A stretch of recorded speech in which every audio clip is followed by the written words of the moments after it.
ജാഥയുടെ captain Jos K Mani തന്നെയായിരിക്കും. പക്ഷേ ഞാൻ ചില കാര്യങ്ങൾ സൂചിപ്പിച്ചിരുന്നു.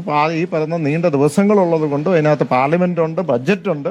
അതുകൊണ്ട് ചില ദിവസങ്ങൾ ചിലപ്പോൾ ചില നീക്കുപോക്കുകൾ നടത്തേണ്ടി വരുമായിരിക്കാം എന്നുള്ളത് ഞാൻ പറഞ്ഞത്. അത് സത്യമാണ്. അല്ല, അങ്ങനെ സംഭവം ഉണ്ടെങ്കിൽ നിങ്ങൾ പറ. അതല്ലേ നിങ്ങൾ അതല്ല വാർത്ത വന്നത് നിങ്ങളിൽ നിന്നാ വന്നത്. നിങ്ങൾ പറ. നാളെ ഇപ്പൊ അമേരിക്കൻ പ്രസിഡന്റിനോട് നിങ്ങൾ ചർച്ച നടത്തിയോന്ന് ചോദിച്ചാൽ ഞാൻ എവിടെ പോയി തെളിയിക്കാൻ ഇല്ലാന്നല്ലേ എനിക്ക് പറയാൻ പറ്റൂ. അല്ല, ഞങ്ങൾക്ക് ശക്തിയുള്ളത് കൊണ്ടാണ്. ഞാൻ ഒറ്റ കാര്യം, കേരള കോൺഗ്രസ് എം എവിടെയുണ്ടോ അവിടെ ആയിരിക്കും ഭരണമുള്ളത്. ഞങ്ങൾക്ക് ശക്തിയുള്ളത് കൊണ്ട് തന്നെയാണ്. ഞങ്ങൾക്ക് ഒറ്റ നിലപാടേ ഉള്ളൂ. ആ നിലപാട് ഉറച്ചതാണ്.